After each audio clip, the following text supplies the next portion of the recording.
स्वागत है आप सभी का एक बार फिर से लक्ष्य के यूट्यूब चैनल पर। पिछली पॉलिटी की क्लास में हमने सुप्रीम कोर्ट को लेकर डिस्कशन किया था और सुप्रीम कोर्ट के जो जजेस हैं उनका अपॉइंटमेंट, उनकी नियुक्ति और उनको पद से हटाने की जो प्रक्रिया है उन सभी विषयों पर एक क्लास में हमने पूरा डिस्कशन किया था। एक आर्टिकल्स को हमने समझा था अच्छे से। जो महत्वपूर्ण आर्टिकल्स हैं, इंपॉर्टेंट आर्टिकल्स हैं, अनुच्छेद हैं जो अक्सर हमें अलग अलग एग्जाम्स में देखने को मिलते हैं, वो सभी मैंने आप लोगों के साथ डिस्कशन किया था। तो आज की जो क्लास होगी हमारी, हम उसमें बात करेंगे उच्चतम न्यायालय की शक्तियां एवं क्षेत्राधिकार। क्योंकि भाई सर्वोच्च न्यायालय कौन है? सर्वोच्च न्यायालय है हमारा दिल्ली में, उसको लेकर हमने यहाँ पे बात करनी है कि जो सर्वोच्च न्यायालय, उच्चतम न्यायालय है, उसकी क्या शक्तियां हैं, उसका क्षेत्राधिकार कहाँ तक है, यानी कि वो उसका जो निर्णय है या उसके जो निर्णय लिए जाते हैं वो निर्णय भारत के कितने क्षेत्रों तक सीमित रहते हैं या कहाँ तक फैल सकता है, या उसके जो निर्णय हैं उसके कितने प्रभावी हो सकते हैं, या किन किन मामलों में ये उच्चतम न्यायालय सीधे निर्णय ले सकता है, या कौन से मामले सीधे सुप्रीम कोर्ट में आ सकते हैं। तो इन सभी विषयों पर आज हम विस्तार से चर्चा करने वाले हैं। तो इससे पहले हम आगे बढ़े, जल्दी से लाइक कर दीजिए और शेयर कर दीजिए अपने दोस्तों में ज़्यादा से ज़्यादा, ताकि हमें सपोर्ट मिले और हमारा मनोबल भी आगे की तरफ बढ़ता रहे और इसी तरीके के जो इंपॉर्टेंट टॉपिक्स हैं वो आपके सामने लगातार आते रहें। और एक और बात, ऑफलाइन क्लासेस शुरू हो चुकी हैं।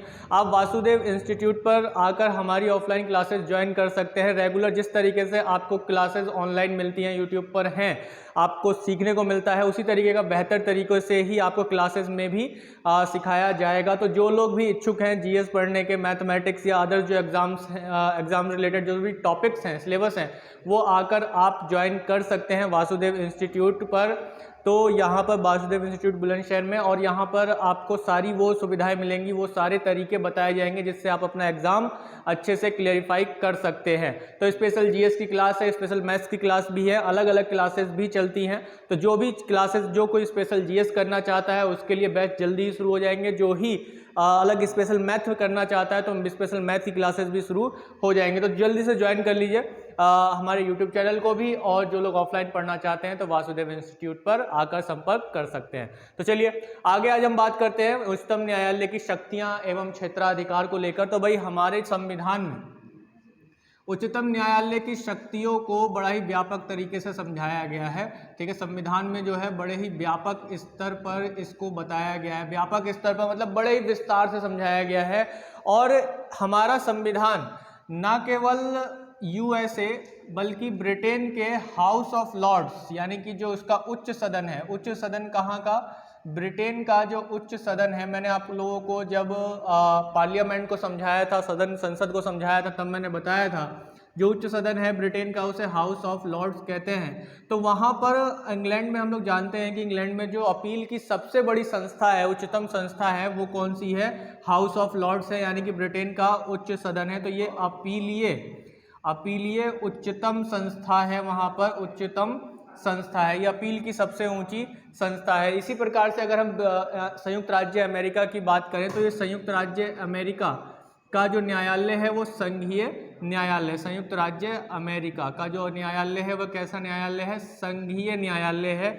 लेकिन हमारा जो न्यायालय है वो ना तो केवल संघीय है ना केवल अपीलीय है। ठीक है, ना तो केवल संघीय है और ना केवल अपीलीय है, ये दोनों ही इसके अंदर जो है शक्तियां निहित हैं, ये दोनों ही इसमें पाई जाती हैं, दोनों ही शक्तियां इसमें मेनली निहित की गई हैं। और यही कारण रहा है कि जब ये उच्चतम न्यायालय के विषय पर, इसकी शक्तियों के विषय पर चर्चा की जा रही थी संविधान सभा में, तो वहाँ पर हमने देखा कि जो संविधान सभा में जो चर्चा की जा रही थी, तब प्रारूप समिति के एक सदस्य हुए अल्लादी कृष्ण अय्यर, जो कि एक प्रारूप समिति के सदस्य थे। उन्होंने सुप्रीम कोर्ट के बारे में ये कहा उस समय कि हमारे देश का जो सुप्रीम कोर्ट है, उच्चतम न्यायालय है, सर्वोच्च न्यायालय है, अपेक्स कोर्ट है, ये दुनिया के किसी भी देश के सुप्रीम कोर्ट से ज़्यादा शक्तिशाली है, यानी कि इसको ज़्यादा शक्तियाँ दी गई हैं हमारे देश में। यानी कि किसी और देश के जो सुप्रीम कोर्ट हैं या जो हाई कोर्ट्स हैं वहाँ पर, या सुप्रीम कोर्ट के जो उच्चतम न्यायालय हैं वहाँ पर इतनी शक्तियाँ उन्हें नहीं दी गई हैं। जैसे कि हम यूएसओ को देखें तो ये केवल संघीय है और यहाँ पर अपीलीय की ये हाउस ऑफ लॉर्ड्स है। लेकिन हम देखते हैं कि हमारे देश में उच्चतम न्यायालय को किसी और देश के उच्चतम न्यायालय के मुकाबले ज़्यादा शक्तियाँ प्राप्त हैं, ऐसा कहा श्री अल्लादी कृष्ण अय्यर ने, जो कि कौन थे? प्रारूप समिति के एक अध्यक्ष थे। तो आज हम बात करेंगे इसी पर ही कि जो इनका जो क्षेत्राधिकार है किसका? उच्चतम न्यायालय का, सुप्रीम कोर्ट का जो एक मेनली क्षेत्राधिकार है, जो एक रीजनल एरिया है जहाँ जहाँ तक सीमाएं हमारे देश की जाती हैं या किन किन मामलों में वह जानकारी ले सकते हैं या किन किन मामलों में वो निर्णय दे सकते हैं, इन विषयों पर हम लोग बात करेंगे आज। तो ठीक है, तो शुरू करते हैं। जो सुप्रीम कोर्ट की शक्ति एवं जो न्याय क्षेत्र है या जो क्षेत्राधिकार है वो हम किन किन रूपों में देखते हैं। तो एक बार पहले एक छोटा सा फ्रेमवर्क बना लेते हैं ताकि हमारे दिमाग में ये सेट रहे कि हम लोग क्या क्या पढ़ने जा रहे हैं। तो जैसे कि भाई हम देखते हैं कि एक क्षेत्राधिकार जो होता है उसे हम कहते हैं मूल क्षेत्राधिकार। क्या कहता है? मूल क्षेत्राधिकार। मूल क्षेत्राधिकार कहा जाता है। मूल क्षेत्राधिकार अंग्रेजी में ओरिजिनल ज्यूरिसडिक्शन कहा जाता है कि ऐसे कौन कौन से मामले हैं जिसमें सुप्रीम कोर्ट बिल्कुल सीधे निर्णय ले सकता है, या कहा जा सकता है कि ऐसे कौन से मामले हैं जो सीधे सुप्रीम कोर्ट में ही उनकी सुनवाई होती है, किसी और न्यायालय में उसकी सुनवाई नहीं होती है, या उसके लिए अपील जो है किसी और न्यायालय में या किसी और कोर्ट में नहीं किया, यानी कि हाई कोर्ट या डिस्ट्रिक्ट कोर्ट या सेशन कोर्ट में नहीं किया जाता है। इसी तरीके से अगर हम देखें तो रिट क्षेत्राधिकार, रिट या अपीलीय क्षेत्राधिकार, पहले उसके बाद देखेंगे अपीलीय क्षेत्राधिकार, यानी कि किन किन मामलों में हम सुप्रीम कोर्ट में अपील कर सकते हैं। इसी तरीके से रिट क्षेत्राधिकार, रिट क्षेत्राधिकार यानी कि रिट वाले जो अधिकार हैं, यानी कि कौन कौन से अधिकार, रिट के कौन कौन से अधिकार, जैसे कि हमने आर्टिकल 32 में पढ़ा था। आर्टिकल 32 में मैंने आप लोगों को समझाया था, जिन्होंने भी मूल अधिकार के सारे क्लासेस की हैं, सारी कक्षाएं जिन्होंने मूल अधिकार के संबंध में पढ़ी हैं, की हैं, उसमें मैंने आर्टिकल 32 के लिए स्पेशल अलग क्लास बनाई थी और हर एक आर्टिकल का जो सेक्शन है, यानी हमारे जितने भी मूल अधिकार हैं उन सभी को लेकर अलग अलग क्लासेस मैंने दी हैं, और उन क्लासेस को अगर जिन्होंने भी किया है तो वो जानते हैं कि रिट क्या होते हैं। हालांकि यहाँ पर मैं उसका संक्षेप में वर्णन जरूर करूंगा। इसके बाद हम देखते हैं कि सलाहकार क्षेत्राधिकार है। क्या? सलाहकार, सलाहकारी क्षेत्राधिकार भी है, ये सलाह भी देता है। जैसा कि हम लोग राष्ट्रपति के वाले कंसेप्ट में पढ़कर आ रहे हैं कि आर्टिकल 143, क्या आर्टिकल 143 जो है वो किस चीज़ को समझाता है? वो यही समझाता है कि जो सलाहकारी शक्तियां हैं किसकी? उच्चतम न्यायालय की, उसमें हम इस कंसेप्ट को बहुत ही अच्छे से समझते हैं और देखते हैं और सुनते हैं। इसके बाद के अगर हम क्षेत्राधिकारों की बात करें तो उस क्षेत्राधिकार में हम ये पाते हैं कि जो अभिलेखों का न्यायालय भी इसे कहा जाता है। किसका? अभिलेख क्षेत्राधिकार भी है। क्या है?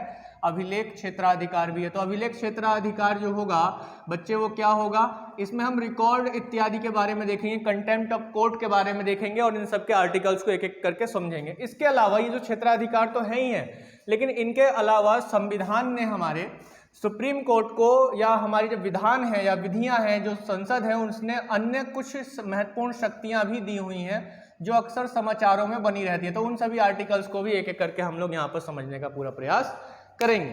तो इसके बाद शुरू करते हैं मूल क्षेत्राधिकार को लेकर। और किसी भी तरीके का कोई डाउट हो या कोई भी ऐसा कंसेप्ट हो जो आपके समझ में ना आए तो कमेंट बॉक्स में जरूर डालना, अगली क्लास में जो है उसका निदान करने का पूरा प्रयास करेंगे। तो इसी प्रकार से देखते हैं आज का हमारा जो पहला क्षेत्राधिकार था, मूल क्षेत्राधिकार, मोस्ट इंपॉर्टेंट है ये, क्योंकि इसको लेकर जो है कई बार हमें मामले देखने को मिलते हैं जो आर्टिकल किस में है, 131 में हमें समझ में आता है कि 131 में जो मूल क्षेत्राधिकार के विषय में बताया गया है। तो बाकी सबको हम यहाँ से मिटा देते हैं, बाकी स्क्रीनशॉट लेते रहना, नोट्स बनाते रहना अपने। इंपॉर्टेंट फैक्टर्स हैं। क्लासेस इस वजह से रेगुलर नहीं आ पाती हैं क्योंकि अब ऑफलाइन क्लासेस शुरू हो चुकी हैं। जिनको भी ऑफलाइन क्लासेस करनी है, स्पेशल जीएस या मैथ्स की या अदर सब्जेक्ट की, रीजनिंग वगैरह की, हिंदी की, इंग्लिश की, वो वासुदेव पर कांटेक्ट कर सकते हैं, वासुदेव इंस्टीट्यूट पर, और ज्वाइन कर सकते हैं ऑफलाइन क्लासेस को रेगुलर बने रहने के लिए। तो इस प्रकार से यूट्यूब पर भी आपको मिलता रहेगा। तो इसके लिए सपोर्ट कीजिए, ज़्यादा से ज़्यादा शेयर कीजिए अपने दोस्तों में। जितने नंबर ऑफ सब्सक्रिप्शन बढ़ेंगे, लाइक्स ऑफ नंबर बढ़ेंगे, शेयर्स ऑफ नंबर्स बढ़ेंगे। तो मैं बार बार यही चीज़ कह रहा हूँ कि अगर वीडियो रुकती है मेरी तो आपको लोगों को पता है क्यों रुकती है, क्योंकि शेयर्स नहीं बढ़ाते हैं आप लोग, शेयर नहीं करते हैं। तो लाइक कीजिए, शेयर कीजिए और सब्सक्राइब करवाइए अपने दोस्तों से, बताइए उन्हें कि आप कितने अच्छे प्लेटफॉर्म से पढ़ रहे हैं और एक भी क्वेश्चन जो है इनसे बाहर नहीं जाने वाला है, इस बात को मैं यहाँ से कह सकता हूँ। ठीक है, तो चलिए बात करते हैं मूल क्षेत्राधिकार की, अनुच्छेद 131 की। तो मूल क्षेत्राधिकार में जो सर्वोच्च न्यायालय है हमारा, सुप्रीम कोर्ट है, सर्वोच्च न्यायालय है, वो किन मामलों में सुनवाई कर सकती है? देखिए यहाँ पे 3 प्रमुख मामले देखते हैं हम लोग। 3 प्रमुख मामले कौन कौन से मामले? एक मामला वो जो भारत सरकार, किसके बीच? भारत सरकार वर्सेस एक राज्य या कई राज्यों के बीच हो।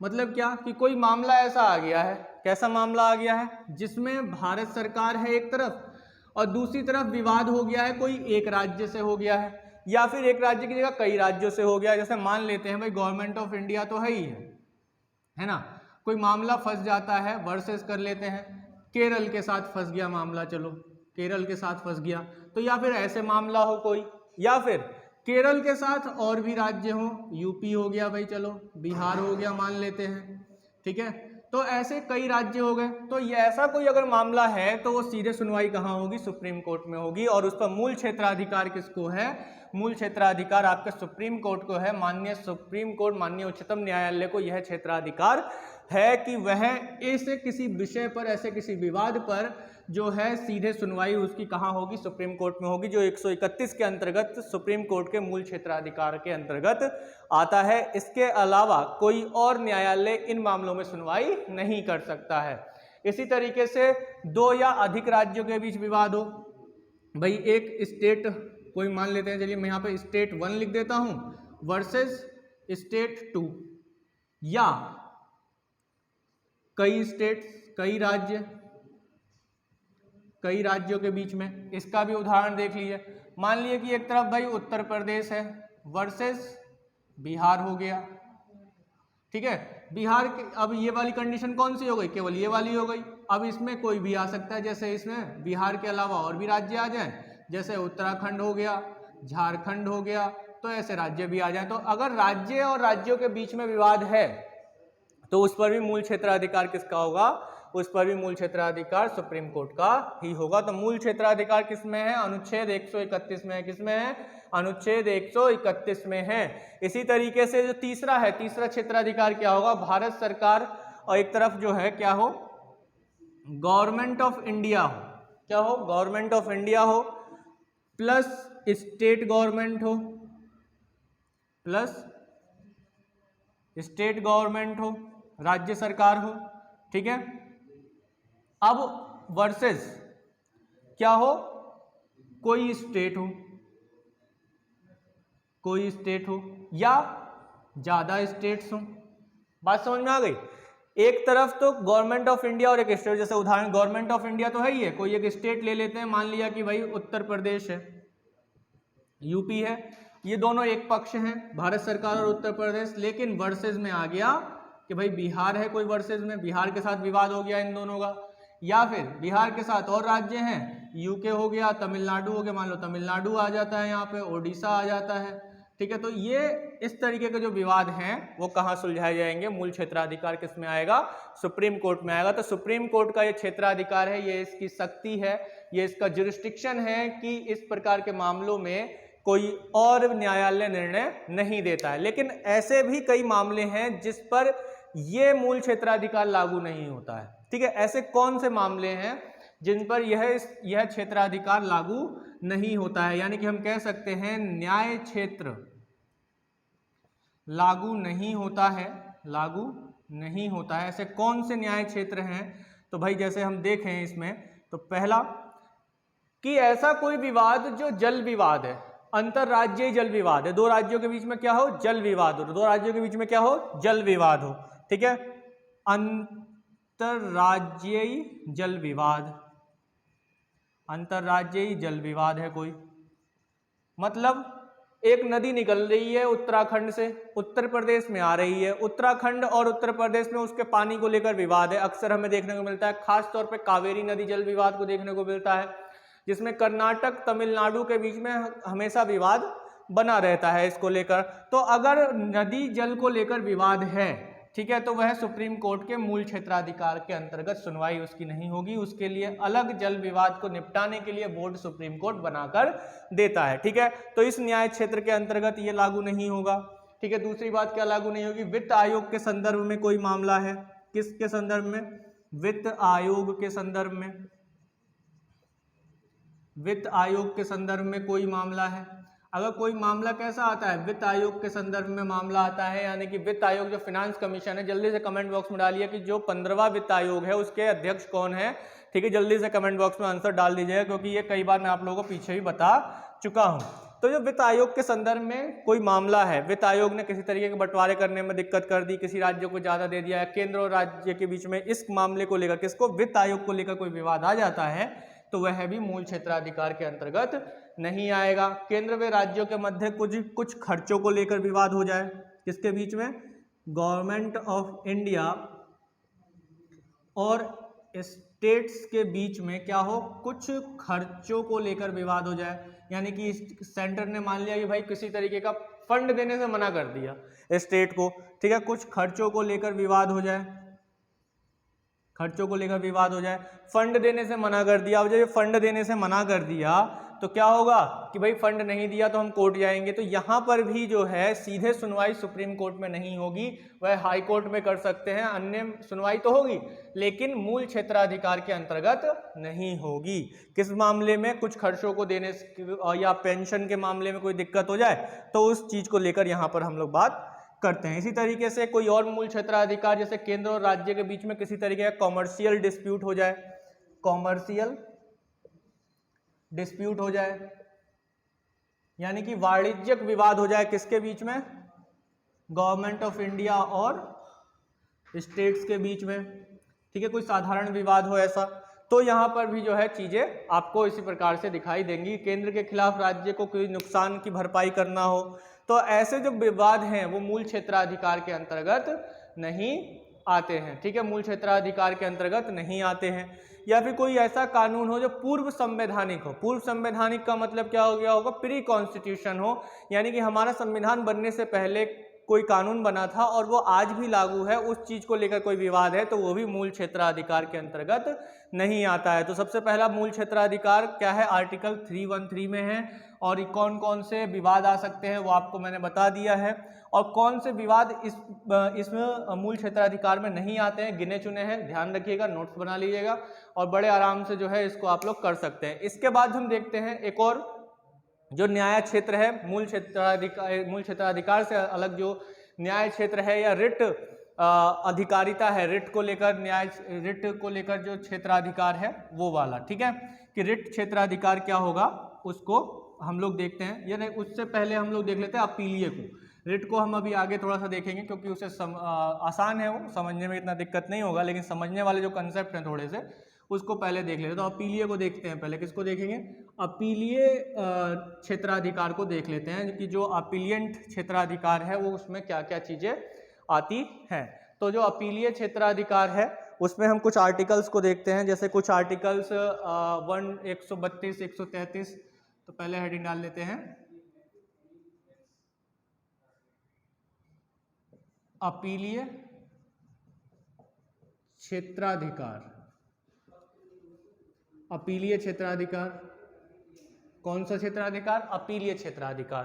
तो सुप्रीम कोर्ट का जो अपीलीय क्षेत्राधिकार है वो किन किन अनुच्छेदों में बताया गया है, किसमें इसकी व्याख्या की गई है उसको देख लेते हैं। तो 132, 133, 134 और 136। तो 132, 133, 134 और 136 इसमें व्याख्या की गई है। व्याख्या की गई है, किसकी व्याख्या की गई है बच्चे, अपीलीय क्षेत्राधिकार की व्याख्या की गई है। किसके अपीलीय क्षेत्राधिकार की, उच्चतम न्यायालय के अपीलीय क्षेत्राधिकार का उल्लेख इनमें किया गया है। तो जो अपीलीय क्षेत्राधिकार है किसका, सर्वोच्च न्यायालय का, सर्वोच्च न्यायालय का अपीलीय क्षेत्राधिकार है। तो जो सर्वोच्च न्यायालय का अपीलीय क्षेत्राधिकार है उसमें हम देखते हैं कौन किन मामलों में, एक सिविल और एक आपराधिक, सिविल और आपराधिक मामलों में जो अपीलीय क्षेत्राधिकार हैं।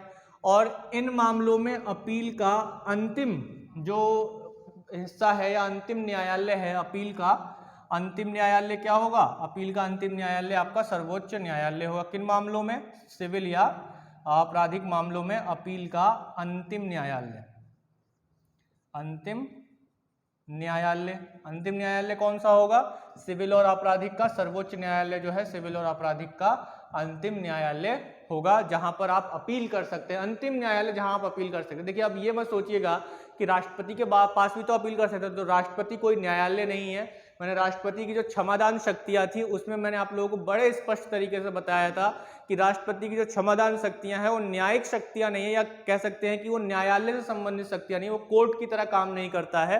तो इसलिए अपील करने का जो अंतिम न्यायालय है वो कौन सा होगा? सर्वोच्च न्यायालय। किन मामलों में? सिविल या आपराधिक मामलों में। तो इनका एक वर्गीकरण किया गया है, अपील का जो है क्या किया गया है? वर्गीकरण किया गया है कि कौन से संवैधानिक अपील होंगे, कौन से जो इसके सिविल मामलों से जुड़े हुए अपील होंगे, आपराधिक मामलों से जुड़े हुए अपील कौन से होंगे, और इसी तरीके से कुछ अपील ऐसी होंगी जो कुछ विशेष अनुमति से लाई जाएंगी, तो वो कौन सी होंगी।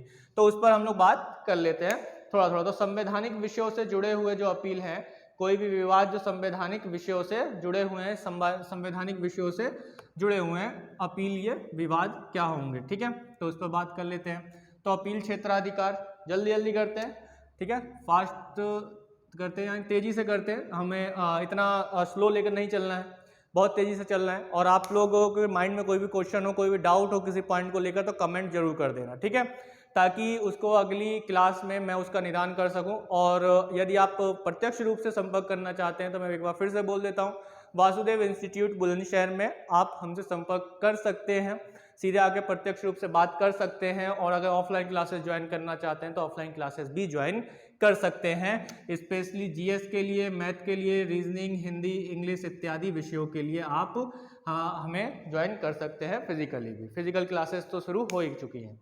तो अनुच्छेद 132 मुख्यतः सबसे पहले हम लोग बात कर लेते हैं अनुच्छेद 132 की। तो जो अनुच्छेद 132 है बच्चे, अनुच्छेद 132 क्या कहता है? अनुच्छेद 132 कहता है संवैधानिक विषयों से संबंधित अपील को। किसको बताता है? संवैधानिक विषयों से संबंधित अपील को किसको बताता है बच्चे? संवैधानिक विषयों से। संवैधानिक विषय मतलब यानी कि संविधान से उसका कोई प्रश्न होगा, यानी कि ऐसा कोई विषय या ऐसा कोई निर्णय जो हाईकोर्ट दे रहा है, यानी कि सुप्रीम कोर्ट से पहले एक मामला कहाँ होगा? हाई कोर्ट में होगा।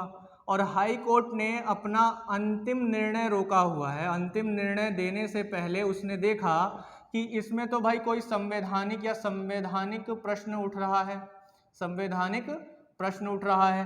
तो संवैधानिक प्रश्न जब उठ रहा है तो हाई कोर्ट क्या करेगा कि एक प्रमाण पत्र जारी करेगा, और जो कि अनुच्छेद 134 में आता है। संवैधानिक प्रश्न उठने पर क्या होगा? संवैधानिक प्रश्न उठने पर हाई कोर्ट के लिए, हाई कोर्ट क्या करेगा? एक प्रमाण जारी करेगा, एक प्रमाण जारी करेगा सुप्रीम कोर्ट के लिए कि माननीय सुप्रीम कोर्ट, इस पर एक संवैधानिक प्रश्न उठ रहा है जिस पर आप निर्णय लीजिए, जो बताया गया है 134A में, कि एक प्रमाण जारी करेगा हाई कोर्ट। और उससे अगर विधि से संबंधित है या किससे, संविधान से संबंधित कोई प्रश्न है, तो उसकी व्याख्या करने के लिए किसे कहेगा? हाई कोर्ट से कहेगा कि हाई कोर्ट सुप्रीम कोर्ट से कहेगा कि आप इस पर व्याख्या दीजिए कि इस पर क्या चीज़ें हो सकती हैं, और एक प्रमाण जारी करके सुप्रीम कोर्ट में एक अपील जारी की जाए, अपील दायर की जाएगी। किस मामले के लिए? कि अगर कोई मामला है जिसका अंतिम निर्णय हाई कोर्ट में दिया जाना है, लेकिन उस अंतिम निर्णय में एक प्रश्न उठता है संविधान को लेकर, तो संविधान की व्याख्या जो करेगा वो कौन करेगा? सुप्रीम कोर्ट करेगा। तो इसके लिए हाई कोर्ट क्या करेगा? एक प्रमाण जारी कर देगा हाई कोर्ट सुप्रीम कोर्ट के लिए कि इसमें, इस केस में ये मामला संविधान से जुड़ा हुआ है, तो आप इसकी व्याख्या कर दीजिए। तो 132 में हम देखते हैं कि जो अपीलीय क्षेत्राधिकार है वो किससे संबंधित है? संवैधानिक विषयों से संबंधित है। इसी तरीके से सिविल विषयों से संबंधित अगर कोई मामला आता है, जो कि अनुच्छेद 133 में दिया हुआ है। अनुच्छेद 133 में क्या है? सिविल मामले हैं। अनुच्छेद 133 में क्या दिया हुआ है? सिविल मामलों से संबंधित दिया हुआ है। किससे दिया हुआ है बच्चे? सिविल मामलों से संबंधित विषयों को दिया हुआ है। जो सिविल मामलों से संबंधित जो विषय हैं उसमें दिया हुआ है। अगर वो सिविल मामलों से संबंधित कोई विषय हाई कोर्ट में चल रहा है और सुप्रीम कोर्ट में अप्लाई कैसे होगा? वो तभी होगा, एक तो सबसे पहली बात कि उसका जो निर्णय है, कोई भी सिविल अपील तभी हो सकती है हाई कोर्ट, सुप्रीम कोर्ट में, जब वह उसमें कोई विधि का सारवान तत्व हो या फिर संविधान की व्याख्या का प्रश्न हो। क्या हो? संविधान की व्याख्या का प्रश्न हो। तो तभी जो है आप क्या कर सकते हैं? उस मामले को, उस सिविल मामले की अपील कहाँ कर सकते हैं? सुप्रीम कोर्ट में कर सकते हैं। या फिर प्रश्न जो उठे इस मामले को लेकर, वो प्रश्न कैसा हो? वो प्रश्न कुछ ऐसा उठ रहा हो जो सामान्य जीवन के लिए महत्वपूर्ण हो या सामान्य जीवन के महत्व का हो, सामान्य जीवन के महत्व का हो, यानी कि लोगों के फंडामेंटल राइट्स को लेकर बात उठ रही हो, या फिर एक ग्रुप ऑफ कम्युनिटी के अधिकारों की बात उठ रही हो, तो ऐसे बात को जब सिविल मामलों में कोई ऐसी बात उठती है तो उसको कहाँ ट्रांसफर कर दिया जाता है, या उसकी अपील कहाँ की जाएगी? तब की जाएगी सिविल मामलों में सुप्रीम कोर्ट में अपील। सुप्रीम कोर्ट में अपील आप ऐसे सीधे तौर पर नहीं कर सकते सिविल मामलों में, जब तक उसमें संविधान के संबंध में कोई प्रश्न ना उठ जाए, जब तक उसमें प्रश्न जो है सामान्य जीवन के महत्व को लेकर ना उठ जाए, या हाई कोर्ट को लगता है कि इसका निर्धारण किसको करना चाहिए। हाई कोर्ट को यदि लगे, क्या लगे, हाई कोर्ट को ऐसा महसूस होता है कि इस केस पर, इस सिविल मामले पर जो है इसका निर्धारण क्या लगे कि इस मामले पर या इसका निर्धारण कौन करे, सुप्रीम कोर्ट करे, तो क्या होगा, तो सुप्रीम कोर्ट इसका अप्लाई कर सकता है, तो ही सुप्रीम कोर्ट क्या कर सकता है, इसकी सुनवाई कर सकता है। तो यहां तक जो है बात आपके क्लियर हो जानी चाहिए कि आपराधिक मामलों में कब किया जाएगा, जब माफ कीजिएगा, जब 132 में कब किया जाएगा, 132 में संवैधानिक विषयों के आधार पर किया जाएगा, यानी कोई प्रश्न जो है विधि का सारवान प्रश्न हो, या फिर अंतिम निर्णय किसी मामले पर देते समय उसका एक पेच कैसे फंस रहा हो, संविधान की व्याख्या करने का फंस रहा हो।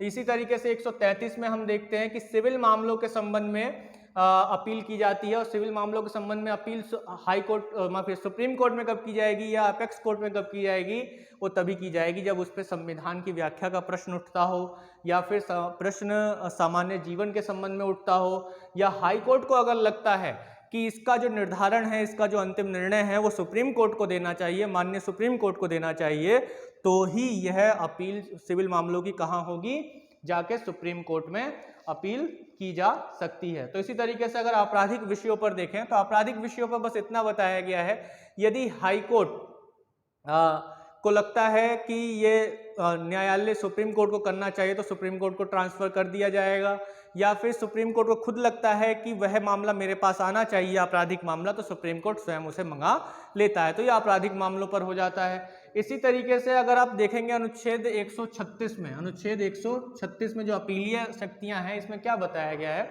इसमें यह बताया गया है कि इन तीनों में, ठीक है, इन तीनों में मतलब ये 134 कैसा हो गया, आपराधिक वाला हो गया, आपराधिक वाला हो गया, पहला संवैधानिक मामला हो गया, ये क्या हो गया, संवैधानिक मामला हो गया, ठीक है बच्चे, और ये क्या हो गया, ये आपका सिविल मामला हो गया, सिविल मामला हो गया, ठीक है। फिर उसके बाद आपका 134 आपराधिक मामला होगा। तो 136 में ये बताया गया है कि 132, 133 और 134 इन तीनों में होने वाले जो मामले हैं उनको छोड़कर जो दूसरे मामले हैं उस पर अपील की जा सकती है, या फिर सुप्रीम कोर्ट स्वयं से भी क्या कर सकता है, किसी विषय को इसमें जोड़ सकता है, इसमें शामिल कर सकता है और उस पर अपील की जा सकती है, ठीक है। 136 में क्या बताया गया है, 136 में बताया गया जो 132, 133 और 134 में जो भी मुद्दे हैं उनको छोड़कर अगर कोई और मुद्दा है तो उस पर और उसमें भी संविधान का जिक्र होना आवश्यक है।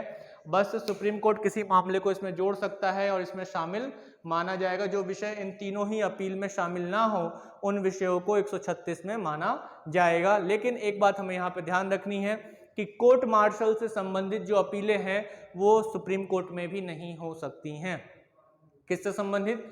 कोर्ट मार्शल से संबंधित, कोर्ट मार्शल के निर्णयों के विरुद्ध जो अपील है वो सुप्रीम कोर्ट में नहीं होगी। कोर्ट मार्शल कहाँ होता है? कोर्ट मार्शल हमारी मिलिट्री कोर्ट्स होती हैं, उनके द्वारा दी गई जो सजा है या उनके द्वारा किए गए जो निर्णय हैं उनके विरुद्ध जो है आप सुप्रीम कोर्ट में अपील नहीं कर सकते हैं। कोर्ट मार्शल के विरुद्ध सुप्रीम कोर्ट में अपील नहीं की जाती है, इस बात को भी आप लोग ध्यान रखिएगा। चलिए इसी के साथ ही आगे बढ़ते हैं। तो ये हमने देख लिए कुछ जो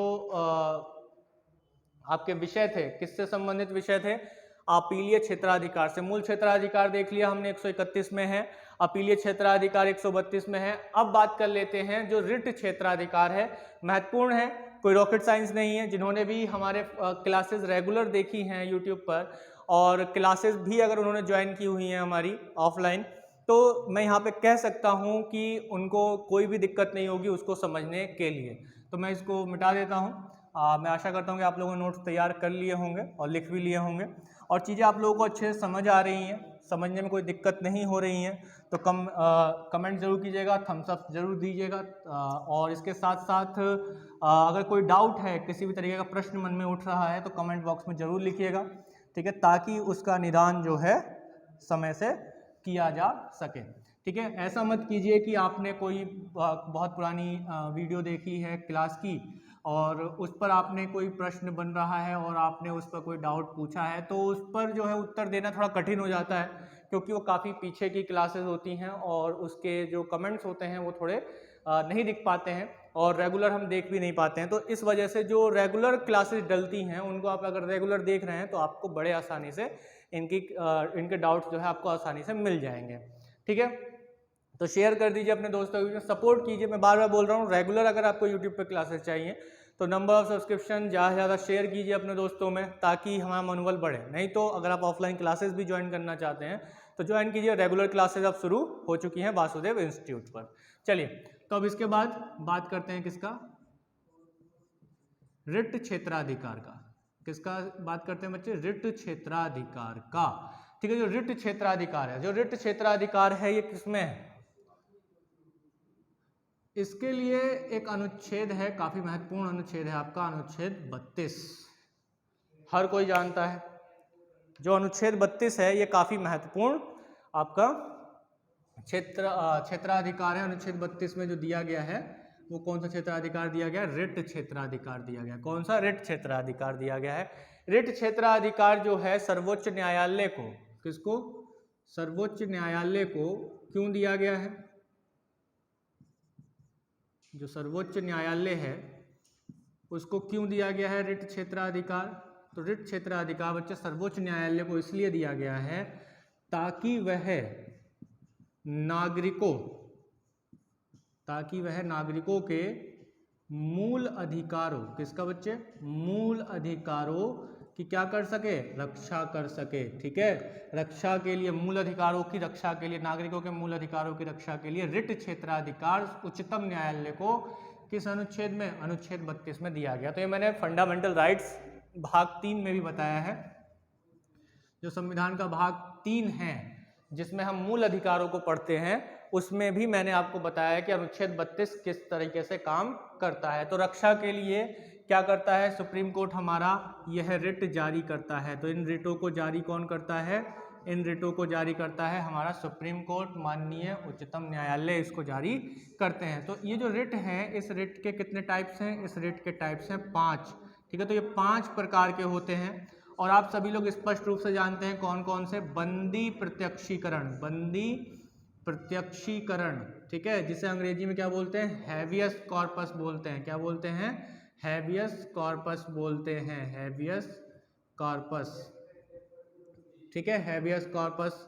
इसी तरीके से परमादेश, परमादेश जिसे मैंडमस कहा जाता है, प्रतिषेध, प्रतिषेध प्रोहिबिजन कहा जाता है, उत्प्रेषण, उत्प्रेषण सैरिसीरियो कहा जाता है। इसी तरीके से 5वां है आपका अधिकार परीक्षा। क्या है, अधिकार परीक्षा। इनके बारे में डिटेल से जानने के लिए मैं बार बार बोल रहा हूँ, आप एक बार जाइए पिछली क्लास में देखिए प्लेलिस्ट में, जहाँ पर आर्टिकल 32 एक थंबनेल होगा, जैसा कि आपको यहाँ इस चित्र में दिख रहा होगा कि इस प्रकार का थंबनेल होगा जिस पर आपको दिख रहा होगा अनुच्छेद 32 लिखा हुआ है साफ साफ। उस वीडियो को प्लेलिस्ट में जाइए, इंडियन पॉलिटी की प्लेलिस्ट में उस वीडियो को देखिए और ये 5 रिटों को मैंने बहुत अच्छे से समझाया है, एक एक पॉइंट को बताया कि इनका क्या उद्देश्य है और इनको क्यों लाया गया, इसके क्या कारण हो सकते हैं या इसका क्या उपयोग हो सकता है। तो भाई इन 5 रिटों का हमारे उच्चतम न्यायालय ने, जो हमारी सुप्रीम कोर्ट है, इसने बड़े ही व्यापकता के साथ उपयोग किया है, बड़े विस्तृत रूप में इसका उपयोग किया है। जो इसका उदाहरण है, जो इसका व्यापक प्रयोग है, व्यापक प्रयोग, क्या व्यापक प्रयोग जो है बच्चे वो क्या दिया हुआ है, जैसे इसका उदाहरण के रूप में हम ले सकते हैं PIL का नाम आपने सुना होगा, पब्लिक के लिए जो पब्लिक इंटरेस्ट लिटिगेशन के बारे में आपने इसके बारे में सुना होगा, जिसको हम कहते हैं लोकहितवादी जनहित याचिका। क्या कहते हैं, लोकहितवादी जनहित याचिका, जनहित याचिका। तो इसको हम लोग जानते हैं PIL के बारे में। तो PIL कुछ इसी प्रकार का ही कंसेप्ट है सुप्रीम कोर्ट में, और सुप्रीम कोर्ट ने इन 5 रिटों के बेस पर ही इनको तैयार किया, और इसको इस कंसेप्ट को देने का जो श्रेय जाता है वो जस्टिस PN भगवती जी को जाता है, PN भगवती जी को जाता है। इनको PIL भगवती भी कह दिया जाता है, कहा जाता है प्रेम से। क्यों? क्योंकि इन्होंने PIL जैसे कंसेप्ट को मान्यता दी, या कहा जा सकता है ये लेकर आए, जो पब्लिक इंटरेस्ट लिटिगेशन है। और इसमें जो अपील की जाती है PIL में, अगर कोई मामला एक जन समूह का है, कोई मामला एक जन समूह के अधिकारों का है, किसी एक व्यक्ति के लिए PIL नहीं दायर की जाती। PIL कब दायर की जाती है? जब कोई मामला कई लोगों के मूल अधिकार का है, तब आप सीधे जो है PIL दायर कर सकते हैं, किसमें? सुप्रीम कोर्ट में। और उसके लिए जो है यहाँ पर इन रिटों का उपयोग किया जाता है उसको आगे बढ़ाने के लिए। तो आपको समझ में आ गया होगा यहाँ पर कि जो रिट क्षेत्राधिकार है वो अनुच्छेद 32 में दिया गया है, किसको? उच्चतम न्यायालय को। और ये केवल और केवल किसके अधिकारों की रक्षा के, कौन से अधिकारों की? मूल अधिकारों की रक्षा के लिए दिया गया है। ठीक है, सुप्रीम कोर्ट का क्षेत्राधिकार मूल अधिकारों की रक्षा तक है। जबकि मैंने आपको जब अनुच्छेद 32 पढ़ाया होगा तो अनुच्छेद 226 भी पढ़ाया होगा। तो अनुच्छेद 226 में क्या है, जल्दी से कमेंट बॉक्स में डाल दीजिए जिन्होंने पिछली क्लासेस सारी की है। तो सर्वोच्च न्यायालय और उच्च न्यायालय को जो ये अधिकारिता दी गई है, या ये जो रिट दिए गए हैं, कौन से रिट? जो ये रिट हैं या रिट क्षेत्राधिकार है, ये हमारे सुप्रीम कोर्ट और जो हाई कोर्ट को दिए गए हैं। ठीक है, ये जो सुप्रीम कोर्ट और हाई कोर्ट को जो ये रिट याचिकाएं दी गई हैं, इनका अधिकारिता जो दी गई है, ये क्या है? ये संविधान के मूल ढांचे में है। किस में है बच्चे? संविधान के मूल ढांचे में है। बेसिक स्ट्रक्चर ऑफ कॉन्स्टिट्यूशन का यह हिस्सा है। जो संविधान का मूल ढांचा है उसके अंतर्गत ये आता है, संविधान के मूल ढांचे के अंतर्गत ये कंसेप्ट पूरा आता है। और हम इस चीज़ को अच्छे से समझते भी हैं, देखते भी हैं कि जो बेसिक स्ट्रक्चर ऑफ कॉन्स्टिट्यूशन है, सुप्रीम कोर्ट और हाई कोर्ट को लेकर जो बात बोली गई है इसमें, वो हम यहाँ पर देखते हैं कि सुप्रीम कोर्ट और हाई कोर्ट को जो अधिकारिता दी गई हैं वे संविधान के मूल ढांचे का है। अतः इसमें क्या होगा कि ये संविधान का मूल ढांचा है, तो इसमें परिवर्तन नहीं किया जा सकता, इसको कमी नहीं की जा सकती है, या इसको समाप्त नहीं किया जा सकता है। ऐसा एक केस हमें देखने को मिलता है 1997 में, 1997 में एल चंद्र बनाम भारत संघ मामला हुआ। कौन सा? L Chandra versus union of India, Bharat संघ का एक मामला हुआ। और उस मामले में सुप्रीम कोर्ट ने क्या कहा? सुप्रीम कोर्ट ने ये कहा कि जो रिट क्षेत्राधिकार है, किसका? न्यायालय का जो रिट क्षेत्राधिकार है, उसमें संसद इस शक्ति को ना तो कम कर सकती है। क्या कहा इसमें सुप्रीम कोर्ट ने? उच्चतम न्यायालय ने यह कहा कि संसद ना तो इस शक्ति को कम कर सकती है,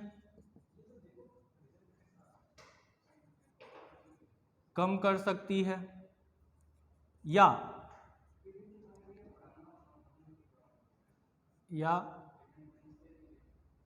ना तो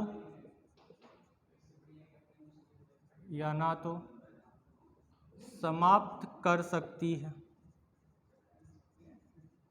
ना तो समाप्त कर सकती है। ठीक है, तो ये चीज़ इसमें बताई गई है। लेकिन एक बात और ध्यान रखिएगा, इसमें एक बात ये भी समझाया गया है, जो हमारे संविधान का अनुच्छेद 139 है, वो क्या कहता है? वो ये कह देता है, वो बस इतना कहता है कि संसद को इसके विस्तार का अधिकार है। संसद क्या कर सकता है?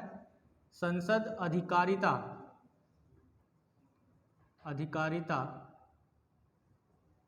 का विस्तार कर सकता है,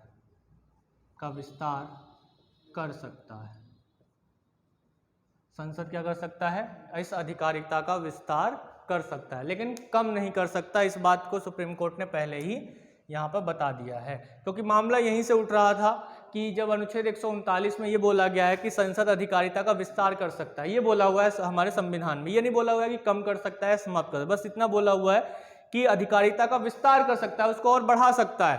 तो यहाँ पर मामला ये उठा, तो सुप्रीम कोर्ट ने एल चंद्र वर्सेस भारत संघ मामले में इस चीज को कहा कि संसद ना तो इसे कम कर सकती है ना ही इसे समाप्त कर सकती है, क्योंकि यह संविधान के मूल ढांचे का हिस्सा है। इसीलिए संसद इसका विस्तार तो कर सकती है, इसको और बढ़ा तो सकती है, इसके दायरे को और बढ़ा सकती है, लेकिन कम या समाप्त नहीं कर सकती है। तो ये कंसेप्ट हम लोग यहाँ पर देखते हैं कि रिट अधिकारिता का मामला होता है। इसी तरीके से अगर हम बात करें किसकी, सलाहकारी क्षेत्राधिकार की, किसके, सुप्रीम कोर्ट का जो सलाहकारी क्षेत्राधिकार है वो क्या है।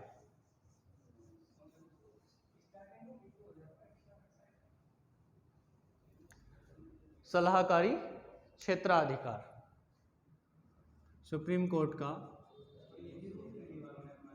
सलाहकारी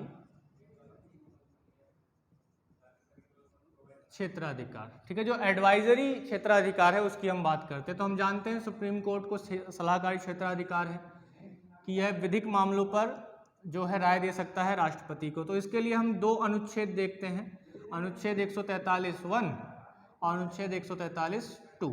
हालांकि अगर हम इस पूरे को बोलें तो किसमें है, 143 में, 143 में सलाहकारी शक्ति दी गई है। इन दोनों में थोड़ी थोड़ी बातों का डिफरेंस है। क्या है, पहला कि यदि किसी समय राष्ट्रपति को ऐसा लगता है, इसमें क्या बोला गया है कि राष्ट्रपति राय मांगता है, अगर किसी समय राष्ट्रपति को ऐसा प्रतीत होता है, राष्ट्रपति को ऐसा लगता है, प्रतीत होता है कि किसी तथ्य पर, किस पर बच्चे, किसी तथ्य पर या विषय पर क्या हो, कानून या संविधान को लेकर कोई बात फंसता है या कोई प्रश्न उत्पन्न होता है, ठीक है, कोई प्रश्न उठता है, क्या उठता है, कोई प्रश्न जो है वह उठता है, तब क्या होगा, कोई प्रश्न जब उठता है तब उस पर राष्ट्रपति जी किससे राय ले सकते हैं, राय लेते हैं, ठीक है, किससे राय लेते हैं, ये राष्ट्रपति जी सुप्रीम कोर्ट से, हमारे माननीय उच्चतम न्यायालय से राय लेते हैं, ठीक है। एक बात तो ये हो जाती है जो 1 में बोला गया है कि राष्ट्रपति जी को अगर ऐसा लगता है कि कोई तथ्य ऐसा है, कोई विषय ऐसा है जिस पर संविधान को लेकर, विधि को लेकर कोई प्रश्न उठता है, तो राष्ट्रपति जी उससे राय ले सकते हैं, किससे, सुप्रीम कोर्ट से राय ले सकते हैं। इसी तरीके से अगर कोई विषय अनुच्छेद 131 में लिखा है, ठीक है, जो 2 में बोला गया है, किसमें, जो सेकंड वाला पॉइंट है आपका, उसमें क्या बोला है कि कोई भी विषय जो अनुच्छेद 131, अनुच्छेद 131 में क्या बताया मैंने अभी, जल्दी से कमेंट बॉक्स में डालिए कि कोई भी विषय जो है, कोई भी विषय जो अनुच्छेद 131 में, कोई भी विषय जो अनुच्छेद 131 में लिखा है, अनुच्छेद किस में लिखा है, अनुच्छेद 131 में लिखा है, ठीक है, अनुच्छेद 131 में लिखा गया है, ठीक है, उस पर कोई प्रश्न उठता है या राष्ट्रपति जो है उस पर सर्वोच्च न्यायालय की राय ले सकते हैं। 131 में क्या है, जल्दी से कमेंट बॉक्स में डालिए। तो इसमें है मूल क्षेत्राधिकार, मूल क्षेत्राधिकार था कि मूल क्षेत्राधिकार में क्या क्या चीजें थी, अगर उनमें से किसी विषय पर जो 131 में लिखे हुए विषय हैं उस पर कोई प्रश्न उठता है और राष्ट्रपति को लगता है कि इस पर राय लेनी चाहिए सुप्रीम कोर्ट की, यानी कि राज्य और राज्यों के बीच में विवाद चल रहा है, तो राष्ट्रपति जी को सुप्रीम कोर्ट से पहले एक तरीके से क्या राय लेंगे कि भाई इसमें क्या किया जा सकता है, क्या यह है आपके पास भेजा जाए अपील या ना भेजी जाए। तो जो ये प्रश्न उठता है तो उस पर जो है राष्ट्रपति, ठीक है, क्या है कि राष्ट्रपति जो है सीधे, राष्ट्रपति जो है सीधे क्या कर सकते हैं, उससे अनुमति ले सकते हैं या सलाह ले सकते हैं, सलाह ले सकते हैं, ठीक है, क्लियर है, सलाह ले सकते हैं। चलिए, तो ये हमने देखा यहाँ तक कि जो सलाहकारी क्षेत्राधिकार है ये भी सुप्रीम कोर्ट के पास है, सुप्रीम कोर्ट का ये एक अधिकार है कि वह सलाह दे सकता है, यानी कि यहाँ पे हाई कोर्ट के पास ये पावर नहीं होती है कि वह राष्ट्रपति को सलाह दे सके या इन मामलों में। तो यहाँ तक का बात क्लियर हुआ होगा, अच्छे से समझ में आ गया होगा। इसके बाद अगला क्षेत्राधिकार की बात करें कि और क्या शक्तियाँ हो सकती हैं उच्चतम न्यायालय की, तो अभिलेख न्यायालय के रूप में इसकी एक शक्तियाँ बहुत ही महत्वपूर्ण हैं। अभिलेख न्यायालय को लेकर कई बार इन सभी जो भी क्षेत्राधिकार मैंने बताए हैं इनमें से कहीं ना कहीं प्रत्यक्ष या अप्रत्यक्ष रूप से आपके एग्जाम्स में पूछे गए हैं। मैं पहले ही बता चुका हूं कि जो जीएस की रेगुलर क्लासेस जो दे रहा हूं मैं यहाँ पे दे रहा हूं किसी एक एग्जाम के पॉइंट ऑफ व्यू से तो है नहीं, ठीक है। तो आप चाहे वो अपर से लेकर लोअर क्लास तक के जो भी एग्जाम देना चाहते हैं वहाँ आपको बड़े आराम से यहाँ पर दिखाई देगा। तो अभिलेख क्षेत्राधिकार, ठीक है। जो अभिलेख क्षेत्राधिकार है उसमें हम क्या बात करते हैं, अभिलेख क्षेत्राधिकार एक तरीके से ये समझिए कि एक डॉक्यूमेंट के लिए है। जैसे आपने कोई भी आपने नोट्स बनाए, वो नोट्स क्या है, डॉक्यूमेंटेड हो गए और आपने उसे रख दिए। अब आपने कोई एग्जाम क्वालिफाई किया, उसी नोट्स को पढ़ के क्वालिफाई किया। अब इसके बाद आपने वो नोट्स अच्छे से संभाल के रखे हुए हैं। आपके घर में कोई छोटा भाई है, बहन है, या फिर आपका कोई मित्र है जो वो फिर से एग्जाम की उसकी तैयारी करना चाहता है, तो अब क्या करेगा कि आपसे वो कहेगा कि यार आप अपने नोट्स दे दे, है ना, कि ताकि मैं जो है अपना पढ़ाई कर सकूं, आगे की तरफ बढ़ा सकूं। जिस नोट्स से तूने पढ़ा वो नोट्स मुझे भी दे दे, मैं भी जो है क्या करूंगा कि इससे पढ़ के पास हो जाऊंगा जैसे नोट्स तूने बनाए। तो आप क्या करेंगे कि वो डॉक्यूमेंट जो आपने बनाए थे वो आप उसको अपने मित्र को या अपने भाई बहन को दे देंगे। तो अब इससे क्या होगा कि वो एक अभिलेख आपने तैयार कर लिया, एक डॉक्यूमेंट तैयार कर लिया कि जिससे आपको कामयाबी मिले। अब उसके आधार पर वो भी दूसरे नोट्स बना सकता है या फिर उससे वो तैयारी कर सकता है। तो इसी तरीके से अभिलेख क्षेत्राधिकार जो है 129 में बताया गया है, अनुच्छेद 129 में जो आर्टिकल 129 है इसमें इस कंसेप्ट को समझाया गया है। और आर्टिकल 129 में हम क्या देखते हैं कि जो एक सर्वोच्च न्यायालय है, सर्वोच्च न्यायालय है, तो सर्वोच्च न्यायालय एक अभिलेख न्यायालय के रूप में काम करता है। और इसमें इसके पास दो शक्तियां हैं 129 में। एक तो वह अपने द्वारा दिए गए जो भी निर्णय है ना, कोई भी जो निर्णय है, आदेश है या निर्देश है, निर्णय है, आदेश है या निर्देश है,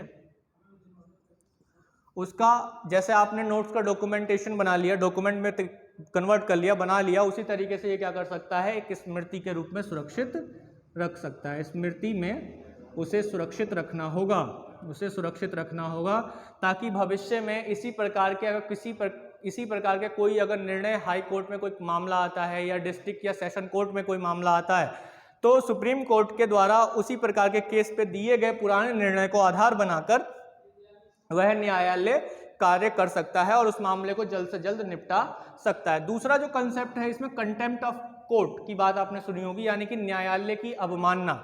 यानी कि अगर कोई सुप्रीम कोर्ट के आदेश या उसके दिए गए निर्देशों को नहीं मानता है तो उस पर दंड आरोपित किया जा सकता है किसी पर। तो सुप्रीम कोर्ट का जो है इसमें क्या शक्ति दी गई है, इसमें दी गई है अवमानना करने पर, सुप्रीम कोर्ट की अवमानना करने पर सुप्रीम कोर्ट दंड दे सकता है, दंड का प्रावधान करता है किसी पर। सुप्रीम कोर्ट ने कोई आदेश दिया और उस आदेश का पालन नहीं हुआ, उस निर्देश का पालन नहीं हुआ, तो ये क्या हुआ, ये अवमानना हो गई, कोर्ट की अवमानना हो गई। तो इस चीज़ के लिए भी सुप्रीम कोर्ट का जो कोर्ट ऑफ कंटेम्प्ट का जो केस चलता है अक्सर, वो देखते हैं अभी हाल ही में काफ़ी फेमस रहा था। एक वरिष्ठ वकील रहे थे, जो एक वरिष्ठ वकील रहे थे, लॉयर, उन्होंने उन पर जो है 1 रुपये का पनिशमेंट लगाया था, किसने, सुप्रीम कोर्ट ने लगाया था। तो यहाँ पर आप देखेंगे सुप्रीम कोर्ट जो है अवमानना का जो दंड का प्रावधान है वो कंटेम्प्ट ऑफ कोर्ट, जो दंड देने का प्रावधान है कंटेम्प्ट ऑफ कोर्ट अवमानना के लिए, वो 129 में ही बताया गया। दूसरा स्मृति यानी डॉक्यूमेंटेशन को भी इसमें बताया गया। तो एक अभिलेख न्यायालय के रूप में भी हमारा कोर्ट काम करता है, जो हमारा सुप्रीम कोर्ट है वह अच्छे से कार्य करता है। तो इसी प्रकार से हमने ये देखा कि ये जो कंसेप्ट है वो आप लोगों को समझ में आ गया होगा कि अभिलेख क्षेत्राधिकार एक्चुअल में है क्या। तो इस चीज़ को हम लोग यहाँ पर समझते हैं। तो अब चलते हैं किस पर, न्यायिक पुनरावलोकन पर। तो अब बात कर लेते हैं न्यायिक पुनरावलोकन पर कि जो न्यायिक पुनरावलोकन है सुप्रीम कोर्ट का, या जुडिशियल रिव्यू का जो कंसेप्ट है। देखिए मैं बार बार उस चीज़ को बोल रहा हूँ, जो लोग पहली बार देख रहे हैं उनको ये चीज़ें थोड़ा हो सकता है कि समझ में ना आए या फिर हो सकता है कि थोड़ा ऊपर ऊपर जाए। उसका कारण क्या है कि पिछली क्लासेस को आपने ठीक से फॉलो नहीं किया है। और मैं एक बार फिर से बता दूं, अगर आप इन क्लासेस को पीछे से देखना चाहें तो देख सकते हैं, नहीं तो अगर आप फिजिकली लाइव पढ़ना चाहते हैं तो ज्वाइन कर सकते हैं ऑफलाइन क्लासेस को वासुदेव इंस्टीट्यूट पर बुलंदशहर।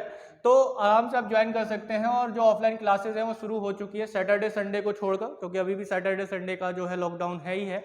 नहीं तो जब ये भी खुलेगा तो सैटरडे संडे को भी रेगुलर क्लासेस आपको मिलनी शुरू हो जाएंगी। तो फिलहाल अभी जो क्लासेस चल रही हैं उसको आप लोग ज्वाइन कर सकते हैं और संपर्क कर सकते हैं आकर और सारी डिटेल्स ले सकते हैं। चलिए तो अब बात कर लेते हैं न्यायिक पुनरावलोकन की, न्यायिक पुनरावलोकन की। ठीक है, न्यायिक पुनरावलोकन यानी कि जुडिशियल रिव्यू की बात कर रहे हैं हम लोग। किसकी बात कर रहे हैं? जुडिशियल रिव्यू की। जुडिशियल रिव्यू क्या होता है उस पर हम जाएं, इससे पहले हम लोग ये देख लेते हैं कि जो जुडिशियल रिव्यू का कंसेप्ट है वो संविधान में कहीं लिखा हुआ नहीं है, संविधान में लिखित नहीं है, या कहा जा सकता है उल्लेखित नहीं है। ठीक है, संविधान में उल्लेखित नहीं है, इस बात को ध्यान रखना है। तो न्यायिक पुनरावलोकन आएगा कहां से? तो न्यायिक पुनरावलोकन जो आएगा बच्चे वो वहां से आएगा कि इसमें संविधान में हमारे कुछ ऐसे आर्टिकल्स दिए हुए हैं जो सुप्रीम कोर्ट को ये शक्ति दे देता है या संविधान को ये शक्ति दे देता है कि वह न्यायिक पुनरावलोकन जुडिशियल रिव्यू कर सकता है। हालांकि ये कंसेप्ट हम जो देखते हैं वो यूएसए जो है, यूनाइटेड स्टेट्स ऑफ अमेरिका का जो संविधान है उसमें भी हमें ये देखने को मिलता है। तो ऐसे कुछ आर्टिकल्स हैं, जैसे कि अगर मैं आप लोगों के सामने लिखूं, नोट कर लीजिएगा। आर्टिकल 13 अनुच्छेद 13 जुडिशियल रिव्यू करने का एक आधार होता है।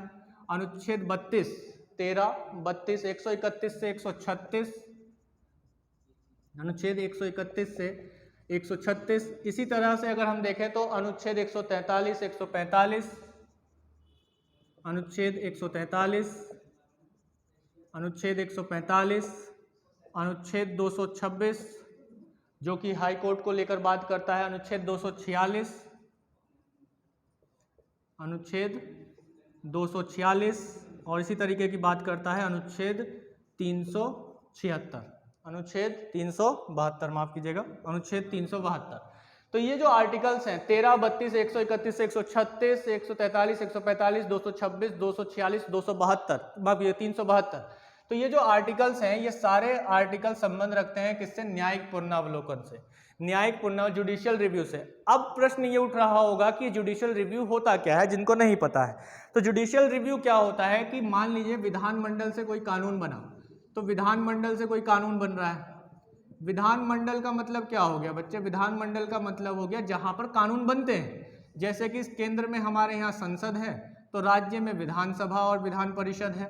ठीक है, तो यहां से अगर कोई कानून बनता है, ठीक है, यहां से अगर कोई कानून बनता है तो वह कानून संविधान के प्रतिकूल तो नहीं है, या ऐसा कोई कानून तो नहीं बना है जिसने संविधान के मूल ढांचे को गलत या कम किया है। तो यानी किसी कोई कानून बना है, विधानमंडल से क्या बना है? कोई विधि बनी है, या कार्यपालिका द्वारा। कार्यपालिका क्या होती है अच्छे से मैं पिछली क्लासेस में समझा चुका हूं, इसको मैं दोबारा से नहीं बताऊंगा। जिन जिन लोगों को ये सारे कंसेप्ट नहीं समझ में आ रहे हैं, मैं बार बार कहूंगा कि पिछली क्लासेस जाओ, प्लेलिस्ट में खोलो और पढ़ लो अच्छे से, क्योंकि यही टाइम है। क्योंकि कल के लिए टाल दोगे तो वो कल के लिए ही चला जाएगा और दिन ऐसे निकल जा रहे हैं कि पता नहीं चल रहा, और एग्जाम भी आपके निकट आ चुके हैं। तो प्रैक्टिस पर भी फोकस करते रहिएगा। तो कोई कार्यपालिका का आदेश होता है, कार्यपालिका का कोई आदेश देता है। तो मैंने आप लोगों को आर्टिकल 13 में, अनुच्छेद 13 में एक बात बताई थी जिसे विधि की परिभाषा कहते हैं। विधि की परिभाषा, उसको मैंने बहुत अच्छे से आप लोगों को समझाया है कि विधि की परिभाषा क्या होती है।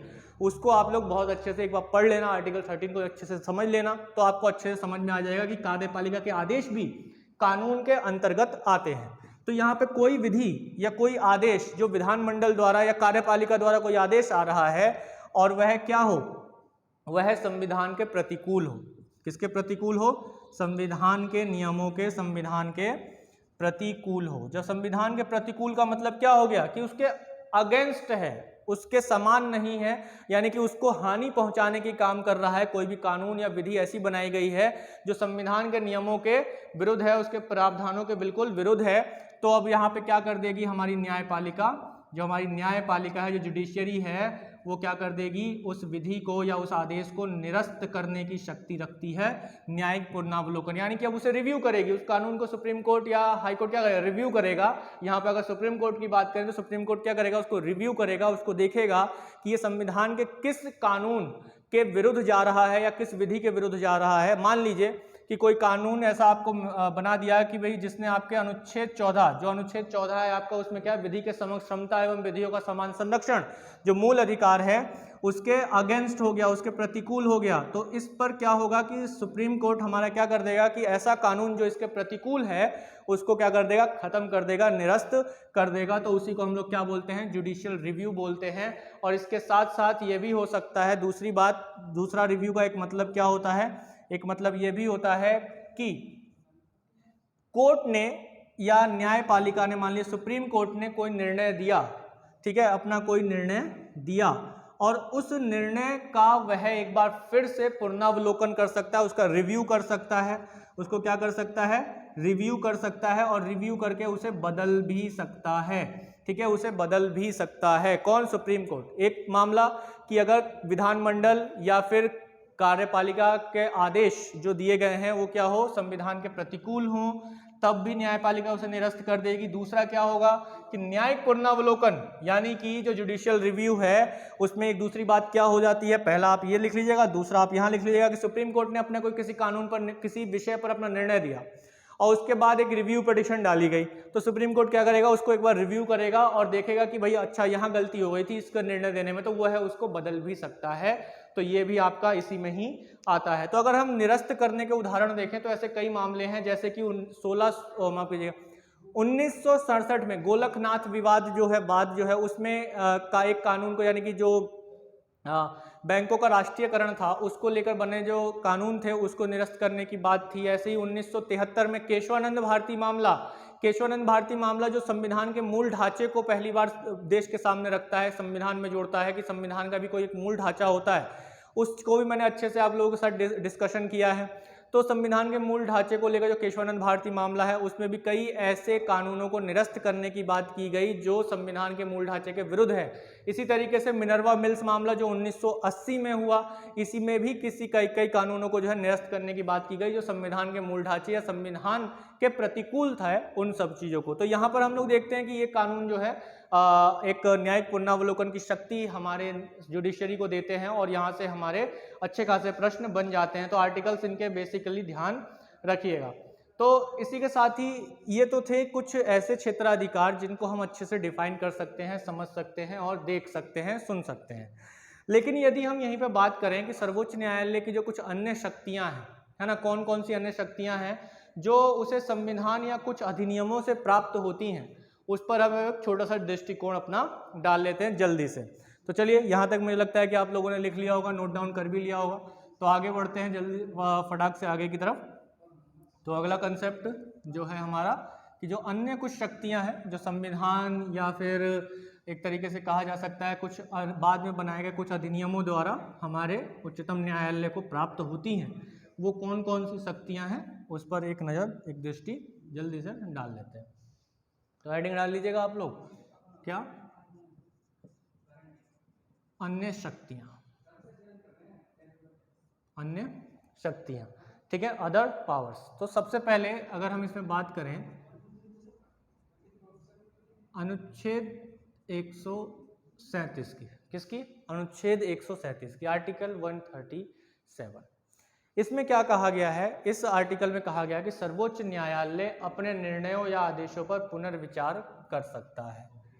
क्या कहा गया है, सर्वोच्च न्यायालय अपने निर्णयों या आदेशों पर क्या कर सकता है, पुनर्विचार कर सकता है। ठीक है, एक बात ये ध्यान रखिएगा, ये किस में कहा गया है, 137 में कहा गया है। इसी तरीके से और उसे बदल भी सकता है, पुनर्विचार करके बदल भी सकता है, ऐसा अभी हमने पीछे भी देखा था। अनुच्छेद 139A, अनुच्छेद 139A, इसमें क्या कहा गया है कि ऐसे मामले जो अलग अलग उच्च न्यायालयों में चल रहे हैं, ऐसे मामले जो अलग अलग कहाँ चल रहे हैं बच्चे, अलग अलग हाई कोर्ट में चल रहे हैं। मान लिया एक इलाहाबाद हाई कोर्ट में चल रहा है, ठीक है, एक पटना हाई कोर्ट में चल रहा है, ठीक है। अब इन दोनों में जो मामला है वो किसी एक मुद्दे से जुड़ा हुआ है, तब यहां पर अलग अलग हाई कोर्ट्स में चल रहे मामले को क्या करता है, सुप्रीम कोर्ट अपने पास बुला सकता है, अपने पास मंगवा सकता है, अपने पास क्या कर सकता है, मंगवा सकता है, ठीक है, अपने पास मंगवा सकता है। और ऐसा कब करेगा, ऐसा महान्यायवादी जो होता है, अटॉर्नी जनरल होता है। अटॉर्नी जनरल कौन होता है, क्या होता है, सारी चीजें मैं पीछे बता चुका हूं। तो अटॉर्नी जनरल के निवेदन करने पर ऐसा कर सकता है, निवेदन करने पर एक बात तो ऐसे कर सकता है, या फिर स्वप्रेरणा से भी कर सकता है, यानी कि स्वयं से ही वो कर सकता है, यानी कि उसको लगता है, किसको, सुप्रीम कोर्ट को लगता है कि मुझे इन दोनों हाई कोर्ट में चल रहे जो मामले हैं उसे अपने पास बुला लेने हैं, तब वह बुला सकता है अपने आप ही, या फिर महान्यायवादी इसका निवेदन करे तो भी सुप्रीम कोर्ट अपने पास बुला सकता है। ये किसमें बोला गया है, आर्टिकल 139A में बोला गया है। इसी तरीके से अगर आर्टिकल 141 की बात करें, अनुच्छेद 141 की अगर हम बात करें, तो सर्वोच्च न्यायालय द्वारा घोषित विधि, क्या, सर्वोच्च न्यायालय द्वारा घोषित विधि जो भारत के राज्य क्षेत्र या सभी न्यायालयों पर बाध्यकारी होंगे, ठीक है। कोई भी आदेश या कहा जा सकता है कोई भी विधि जो अनुच्छेद 141 में मतलब सुप्रीम कोर्ट ने बताया है, सुप्रीम कोर्ट ने, उच्चतम न्यायालय ने क्या किया है कि कोई एक विधि बताई है या कोई एक आदेश को दिया है, कोई एक निर्णय दिया है, आदेश दिया है, निर्णय दिया है, तो वह देश के सभी न्यायालयों, है ना, सभी न्यायालयों पर बाध्यकारी होंगे, यानी कि वो है उसका अनुसरण करेंगे, जो देश के सभी न्यायालय हैं वो उसका अनुसरण करेंगे, यानी कि बाध्यकारी होंगे। क्लियर है, बाध्यकारी होंगे। तो ये बात ध्यान रखिएगा कि अगर सुप्रीम कोर्ट ने किसी विषय पर कोई आदेश या विधि दी है, निर्णय दिया है, तो भारत के राज्य क्षेत्र के सभी न्यायालयों पर वह बाध्यकारी होंगे। इसी तरीके से अगर हम देखें तो जो अनुच्छेद है आपका 142, कौन सा अनुच्छेद, अनुच्छेद 142, अनुच्छेद 142 जो बताता है वो सर्वोच्च न्यायालय जो है, सर्वोच्च न्यायालय ने कोई निर्णय दिया, क्या दिया, कोई निर्णय दिया, और वह निर्णय जो है या वह आदेश जो है लागू नहीं हो रहा है ना। सरकार जो है, सरकार को सुप्रीम कोर्ट ने क्या किया, कोई ऑर्डर दिया, कोई आदेश दिया कि भाई ये ऑर्डर या आदेश जो है तुमको ये फॉलो करना है। सुप्रीम कोर्ट ने कोई निर्णय दे दिया लेकिन उस निर्णय को फॉलो कोई कर नहीं रहा है, तो सुप्रीम कोर्ट क्या कर सकता है कि एक आदेश जारी कर सकता है। क्या कर सकता है, एक आदेश जारी करके उस निर्णय को लागू करवाएगा ताकि पूर्ण न्याय मिल सके, ताकि पूर्ण न्याय मिल सके, ठीक है,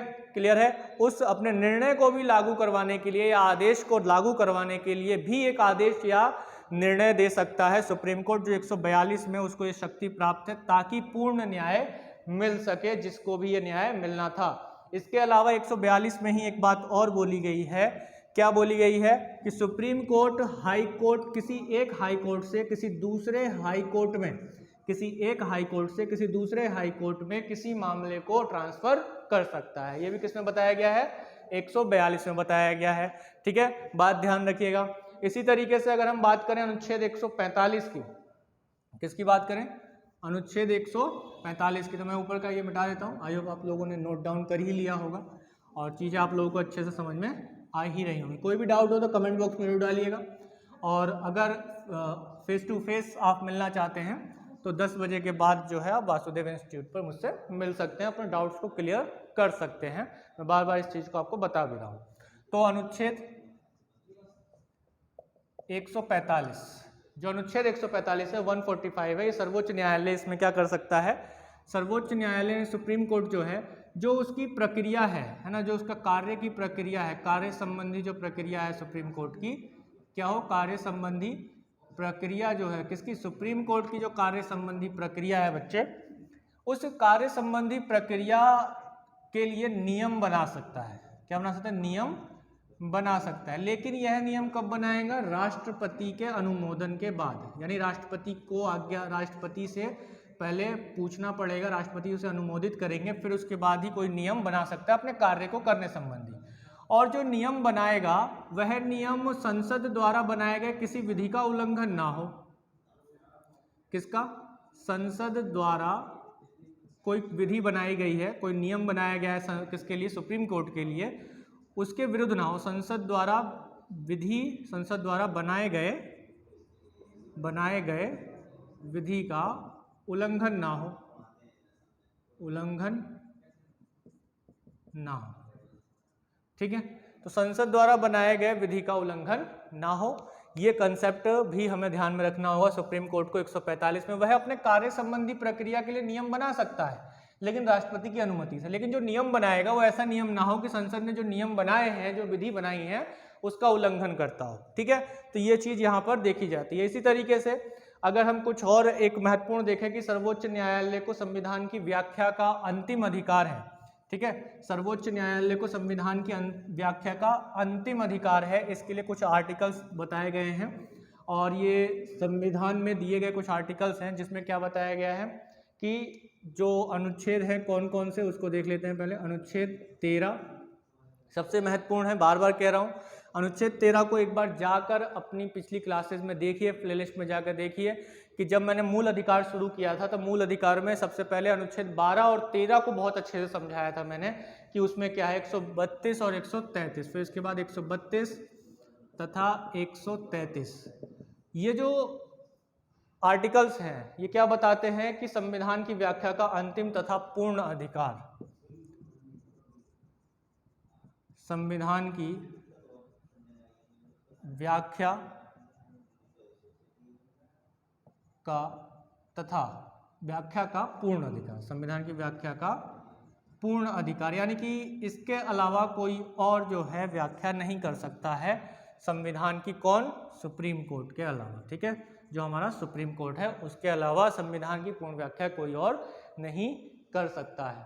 तो ये थे आज जो हमने पढ़े वो शक्तियां एवं क्षेत्राधिकार को पढ़ा। पिछली क्लास में मैंने आप लोगों को बताया था कि सुप्रीम कोर्ट क्या है और उसके जो न्यायाधीश होते हैं उनकी नियुक्ति कैसे होती है, उनको पद से हटाने की प्रक्रिया क्या है, इत्यादि इत्यादि विषयों पर हमने चर्चा की थी।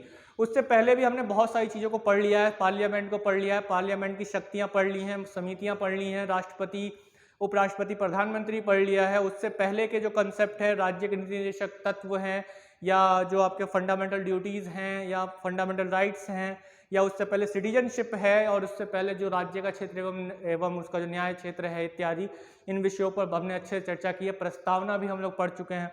तो मैं मानता हूँ बहुत सारा कोर्स आपका पीछे जा चुका है। जिन लोगों ने नहीं देखा है उनसे मैं कहूँगा पीछे जाइए और पढ़िए। कोई डाउट हो तो कमेंट बॉक्स में डालिए, नहीं तो आप फेस टू फेस मिलना चाहते हैं तो वासुदेव इंस्टीट्यूट पर 10 बजे के बाद आकर आप मिल सकते हैं और अपने डाउट्स को क्लियर कर सकते हैं। और ऑफलाइन क्लासेस ज्वाइन करना चाहते हैं तो वो भी ज्वाइन कर सकते हैं। क्लियर है यहाँ तक?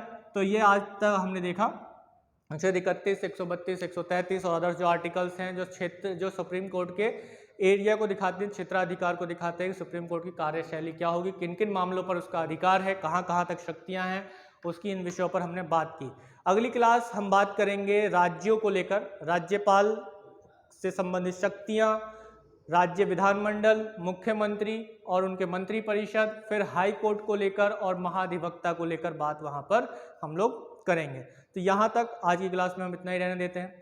वीडियो के अंत तक बने रहने के लिए बहुत बहुत धन्यवाद। और आप लोगों को कुछ अच्छा जानने को या सीखने को मिल रहा है रेगुलर क्लासेस से तो शेयर करना ना भूलें। जो लोग पहली बार देख रहे हैं सब्सक्राइब जरूर करें, बेल आइकन को प्रेस करना ना भूलें ताकि अगली वीडियो की नोटिफिकेशन आप तक सबसे पहले पहुंच सके। और प्रैक्टिस शुरू हो चुकी है UPSSC PET की। जो लोग PET की क्या एग्जाम देने वाले हैं 20 अगस्त को, तो रेगुलर GS, GA और करंट अफेयर्स से रिलेटेड PET के का जो एक प्रैक्टिस सेट्स हैं, ये जो क्वेश्चन आ सकते हैं, अच्छे क्वेश्चन आ सकते हैं इसमें, उसको मैं रेगुलर डिस्कस कर रहा हूँ। तो वहाँ से भी आप अच्छी जानकारी ले सकते हैं अपने एग्जाम की तैयारी के लिए। और जल्द ही आपको मैथ्स का जो PET अर्थमेटिक मैथ में एलिमेंट्री मैथ से रिलेटेड जो 5 क्वेश्चन हैं उसको लेकर भी प्रैक्टिस शुरू करेंगे। 5 क्वेश्चन उसके और 20 क्वेश्चन जो आपके पाई चार्ट्स या जो आपका दंड आरेख इत्यादि या टेबल से जो क्वेश्चन आते हैं उसका भी आपको निदान एक ही मैथ के वीडियो में आपको मिल जाएगा। तो उसका सॉल्यूशन पूरा एक प्रैक्टिस के साथ 25 क्वेश्चन उसके होंगे, 50 क्वेश्चन आपके ये पूरा GS, GA और करंट अफेयर्स का मैं डिस्कस कर ही रहा हूँ। तो डेली बने रहिए, रेगुलर बने रहिए और अंत तक बने रहने के लिए एक बार फिर से बहुत बहुत धन्यवाद। जय हिंद।